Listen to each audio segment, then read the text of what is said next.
Hello, folks. My name is Adrian Gooding. I'm a grad student at East Carolina University. The program that I'm in is a Bachelor of Science in Network Technology. Today's presentation, we'll be talking about emerging 802.11 wireless standards. I thank you for your time and attention, and we'll be moving on to the next slide.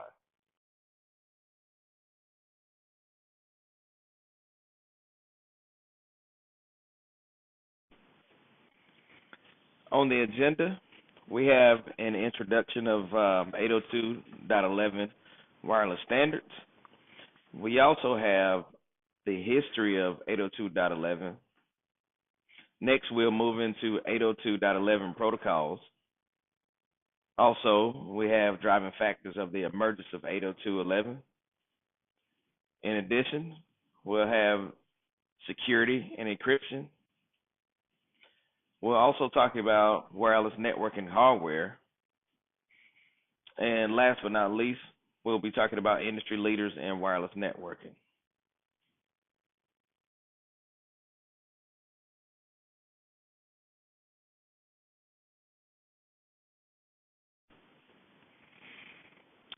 Okay, we want to give a brief but concise introduction of 802.11. 802.11 is a set of media access control and physical layer specifications for implementing wireless local area network communications. It is known as being the world's most widely used wireless computer network of standards, used in most home and office networks to allow printers, laptops, and mobile devices to talk to each other without the use of wires. Now, how important is this? Every day, what we do, we use mobile devices in our homes. We have mobile printers. We have cell phones. We also have gaming consoles that we use at home. At the workplace, you have mobile phones that are used for company use. You have laptops. You also have other devices like we could go even deeper, scanners. At the in the industry that I work in, I actually work in the tobacco processing industry. I'm a enterprise engineer, so I see things from day to day. No matter what we do, any device we have to connect to our network. Most of the devices that we connect to the network are wireless. We have wireless scanners. We have some wireless printers. Some places where you cannot hardwire anything. So the wireless standard is very, very important in day-to-day consumption, whether it's for the consumer or it is for a corporation.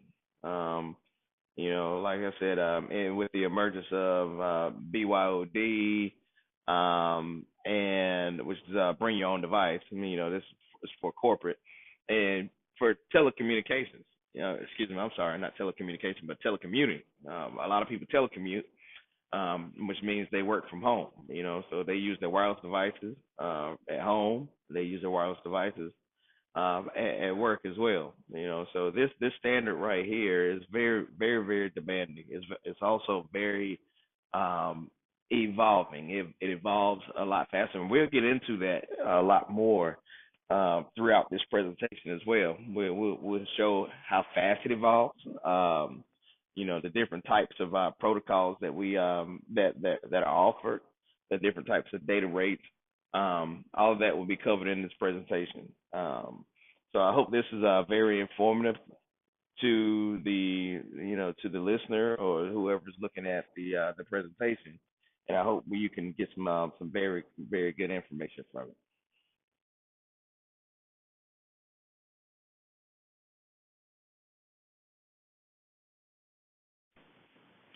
Next, we go into the history of 802.11, and this is just a brief history of it. We're not going to go into the late 2000s or current times, but from what the research that I've seen, and right here, the first bullet. In 1985, the U.S. Federal Communications Commission released the ISM ban for unlicensed use. 1991, the NCR Corporation, AT&T, which is now called Nokia Labs, and the LSI Corporation, invented the precursor to 802.11 in Norwegian, the Netherlands. The original intention for this technology was to be used for cashier systems. Um, Now, when the first products were brought to the market, it was under the name Waveland, which data rates of 1 megabits per second and 2 megabits per second, which is very very slow. And when we get into the later on, you'll see the comparison of the data rates, 1 megabit and 2 megabit. At the time, it was sufficient because didn't have anything to compare it to. But nowadays, we have data transfer rates are a lot faster than that because we need it now. Before, with the original intention of it being used for cashier systems, that's the only thing for transactions for money. Really wasn't that much of a demand. Um, Also, the next bullet point, Vic Hayes. Um, he's been called the father of Wi-Fi. He was involved in designing the initial 802.11b and 802.11a standards within the IEEE. As stated before in the previous slide, the IEEE is pretty much the governing body for electronics, engineering. They pretty much make all the standards. Um, and he worked on this board, I think, for 8 or 9 years. 1999, the Wi-Fi Alliance was formed as a trade association to hold the Wi-Fi trademark, under which most products are sold. So anything that you see now, I mean, your wireless phones, tablets, what have you, um, they're using Wi-Fi. Now, Wi-Fi is trademark. That's something that's interesting that I just found out just doing this research. So the trademark for Wi-Fi was created or was awarded to the Wi-Fi Alliance, and this was done in 1999.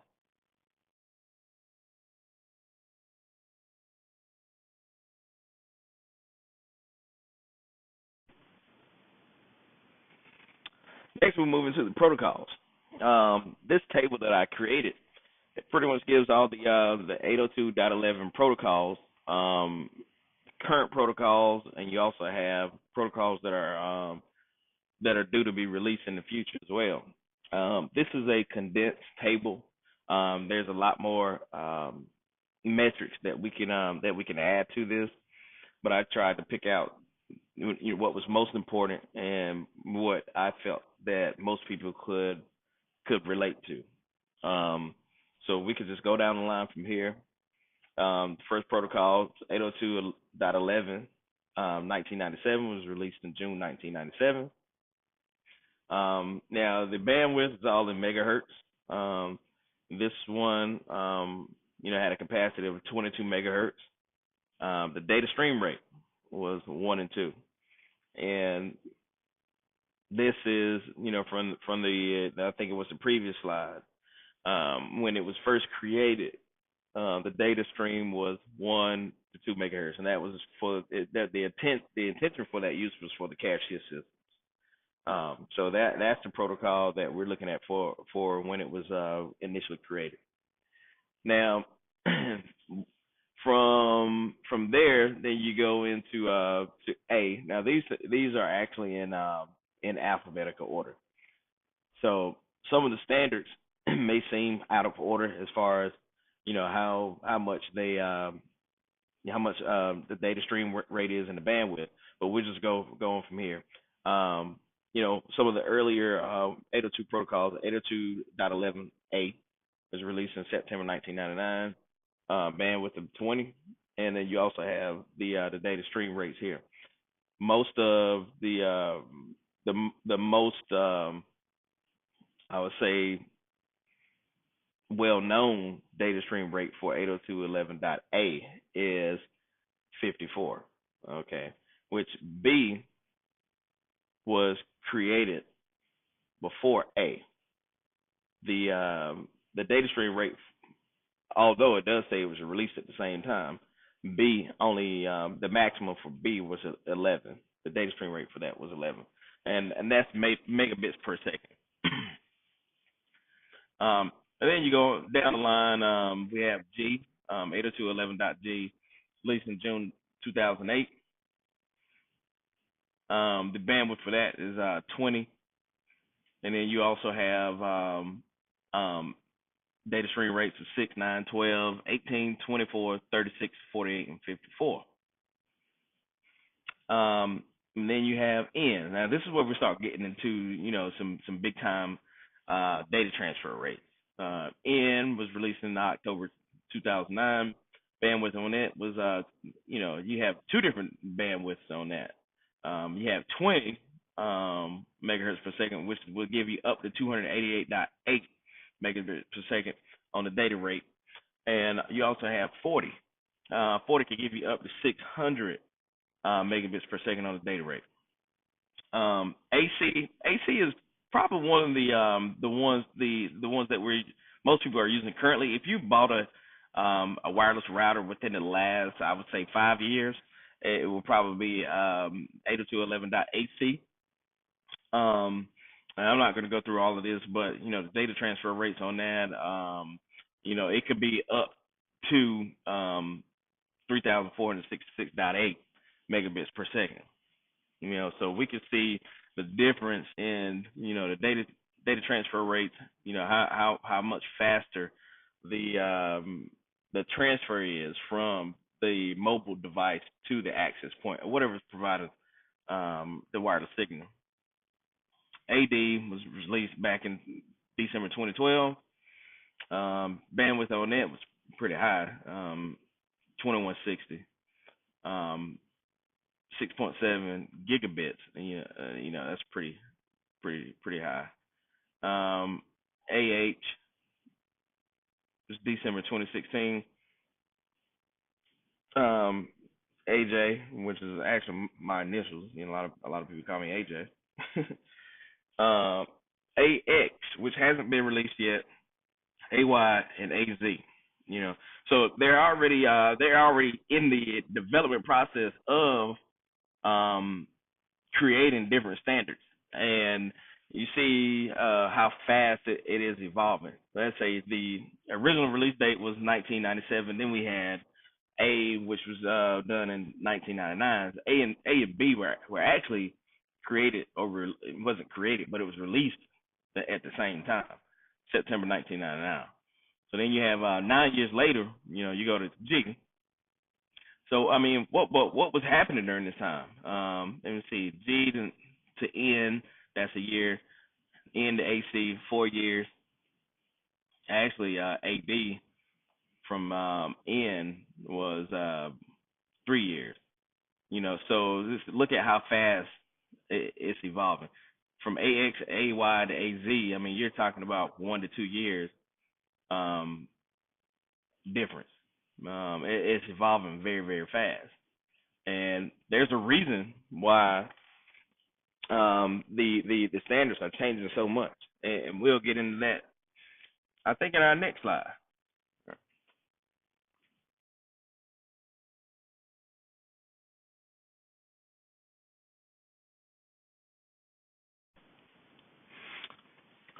So with the last slide, we talked about the protocols and how fast they were evolving, and the plan dates for the new ones and all. So right now, what we're going to talk about is the driving factors for 802.11 wireless standards, and the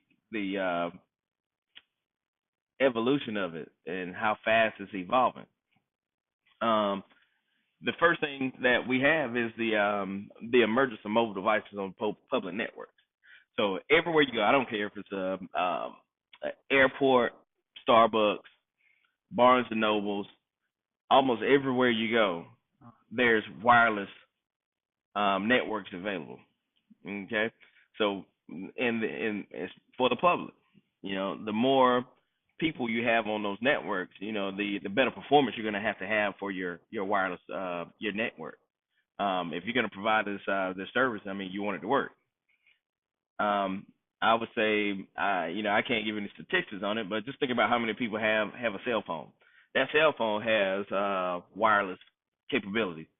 Most people are going to use it on Wi-Fi because it doesn't use up their data.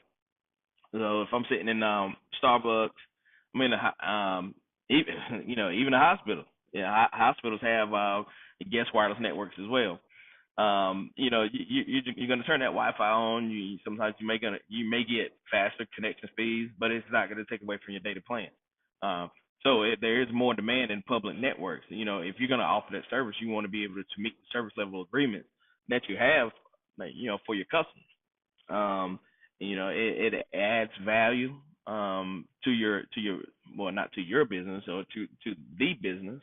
I mean, let's say it was Starbucks. If you go in there, you can use their Wi-Fi, or you go to the McDonald's cafe.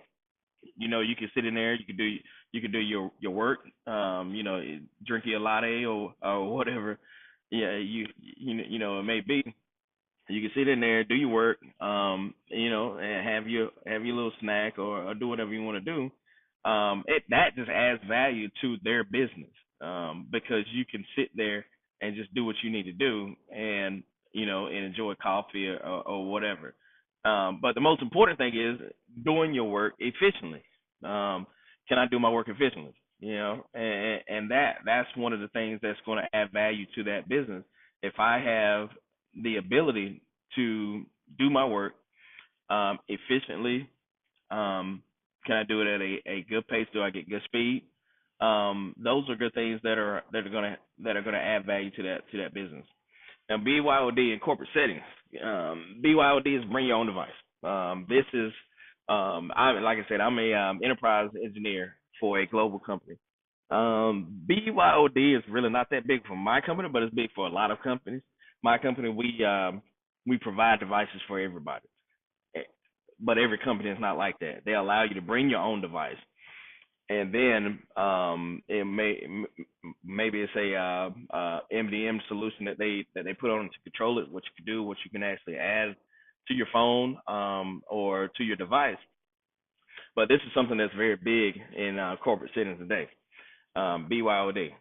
So with BYOD, hey, I'm bringing my laptop, I'm bringing my tablet, my iPad, my iPod, whatever it may be. I'm bringing that. Now, guess what? All of those are mobile devices, and they use wireless.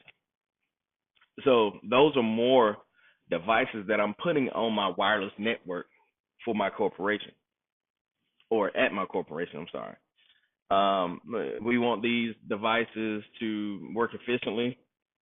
We want them to, have the maximum data stream rates, whatever, what have you. But the more devices that you put on your mobile network or your wireless network, um, the more bandwidth it's going to consume, and your wireless devices, or your access points, or whatever they're connecting to, they need to be able to handle the amount of client connections that are consuming the resources. So that's another driving factor in the evolution of 802.11. The need for enhanced security. All right, so we're using mobile devices. A lot of people know that. You have hackers. So you want to make sure all your information is encrypted. Anytime you transfer data, we need to make sure it is encrypted.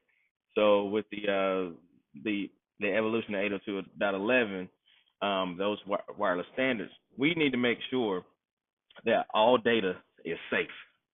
All right. So with that being said, the more devices that are on wireless, the more um, hackers or people that are trying to get your information, that's what they're gonna do. They're gonna stop, and they're gonna look and see what type of information that they can steal through a wireless connection. So we need to make sure that our wireless connections are secure as can be. Um, we also have increased demand for consumers. And when I say consumers, I mean like residential customers. I have two small kids. I have an 8-year-old and an 11-year-old. Now these guys, they love playing Fortnite on the well, they had an Xbox and a PlayStation. Now they got two PlayStations. So, but each one of those kids have a device, and they are connected to the wireless network in my home. In addition to that, I have a cell phone. I have smart TVs. I have laptops, tablets.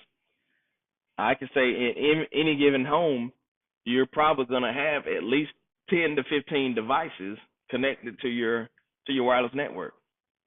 Now that puts a an incredible demand on your wireless network. So if you're, let's say, if you haven't bought a router in the last, or excuse me, a wireless router or access point within the last 5 or 6 years, you're probably running, in um, protocol or maybe AC, you know, because they're much better protocols that are out there now. So when you have those wireless devices online, especially the gaming consoles, you're going to experience some lag. I may be trying to do some work, um, some schoolwork or what have you, and trying to take a quiz, and it's just lagging. It's just moving slow. Well, guess what? My kids are on the wireless network also playing a game. You know, so it's consuming a lot of resources. So basically, with that being said, I really need to upgrade my stuff. You always want to be you always want to be on a technology or a protocol which is going to be sufficient for you and what you're doing and how many devices you have on your network as well.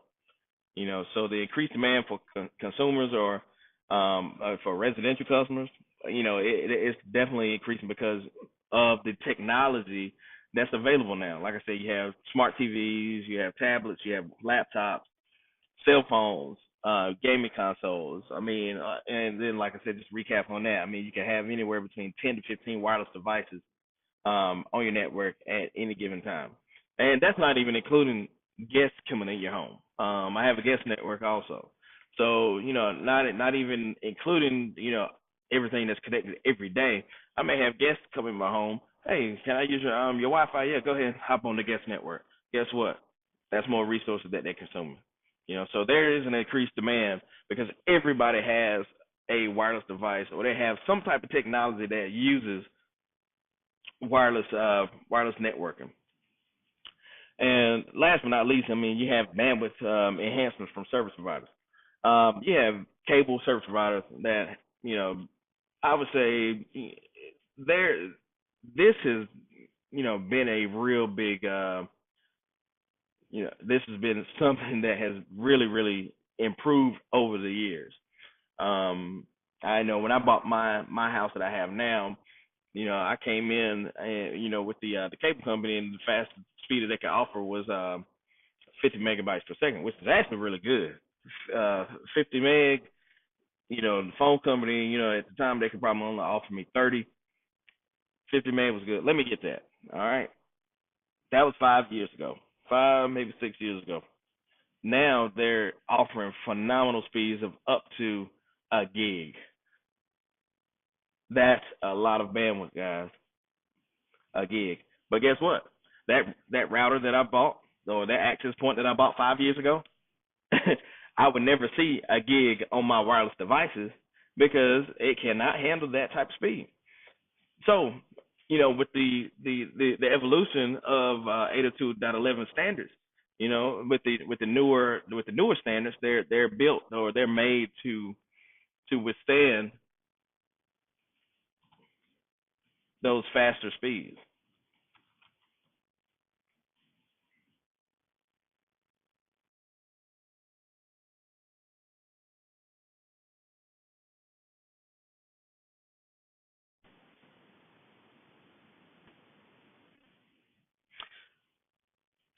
Next, we have security and encryption. First, we'll go over it. Well, we're not going to spend a lot of time on this, but you'll see these terms. You may have heard them before. You have TKIP, WEP, which is wireless equivalency privacy. You have WPA, which is Wi-Fi protected access. Also, WPA actually replaced TKIP, so TKIP is no longer an encryption protocol. And then you also have WPA2, which is a little bit more secure than WPA. Well, not a little bit more, but it's a lot more secure than WPA.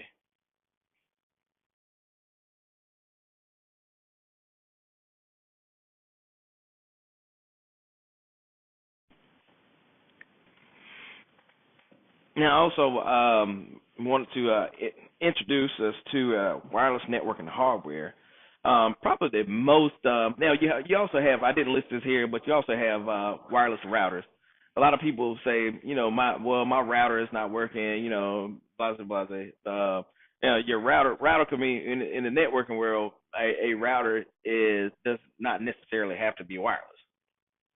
A router is something that directs traffic. When you have it's usually used in enterprise or businesses, but a wireless access point would be what you connect to give you wireless access throughout a network. And with wireless access points, you have two types of access points. You have an autonomous access point, and you also have what is called lightweight. Autonomous basically means that you can configure that one. Um, you can configure that one access point or that one device based on any specification that you wanted to have. Lightweight means that it is controller based. A controller is something that it is a device that the access points report into to receive a configuration, which is used in most enterprises. And that controller based or lightweight access points, those are easy to manage. If let's say if you have 10 access points on a network, you want to be able to configure that access point or configure that all the access points at one time. That's what a controller allows you to do. You can set up your configuration in your access point, your access, in your controller. Your access points come online. It reports to your controller. And then it pulls the configuration down from the controller. That's a lot easier to manage when it's one central point of access. You control it from one point. It's just simple to access. Instead of having, if you have 10 autonomous devices, and then that means that you have to actually log into each device and change the configuration on that device. That's not very efficient.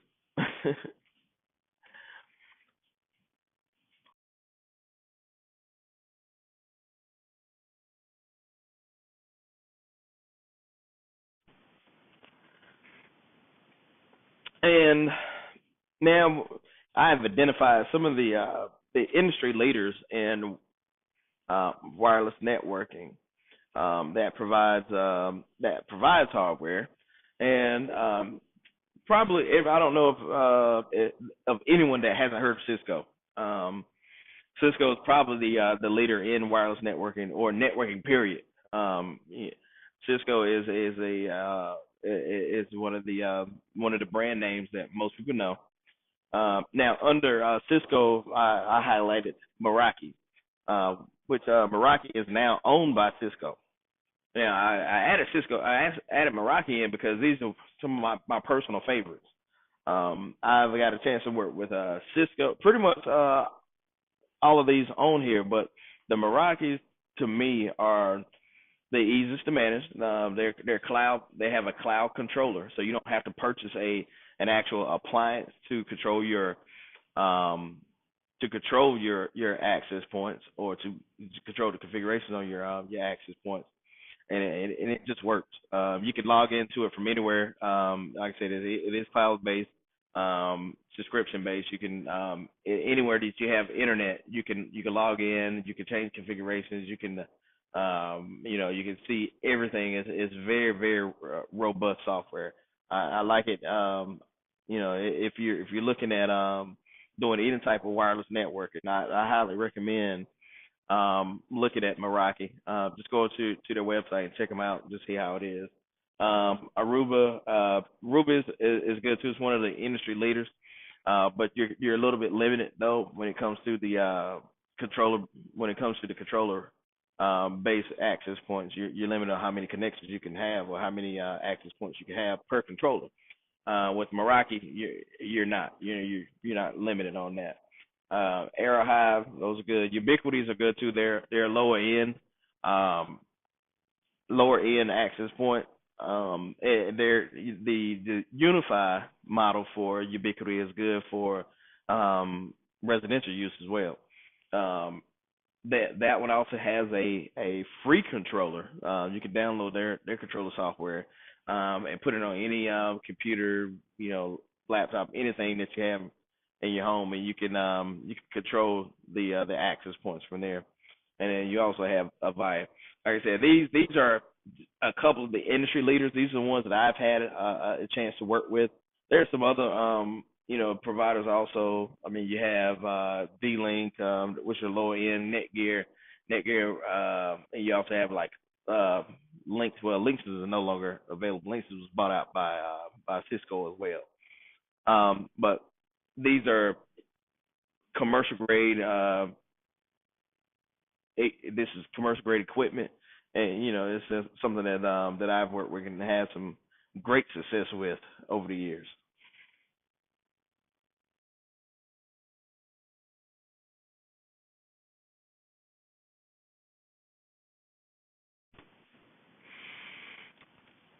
This concludes the presentation for today. I want to thank you guys for your time. And actually, following this slide right here, there are actually two additional slides. They give you some references where I got my research from, and also some recommended resources that you can actually go out and research 802.11 for yourself. Again, thank you for your time and enjoy your day. Thank you.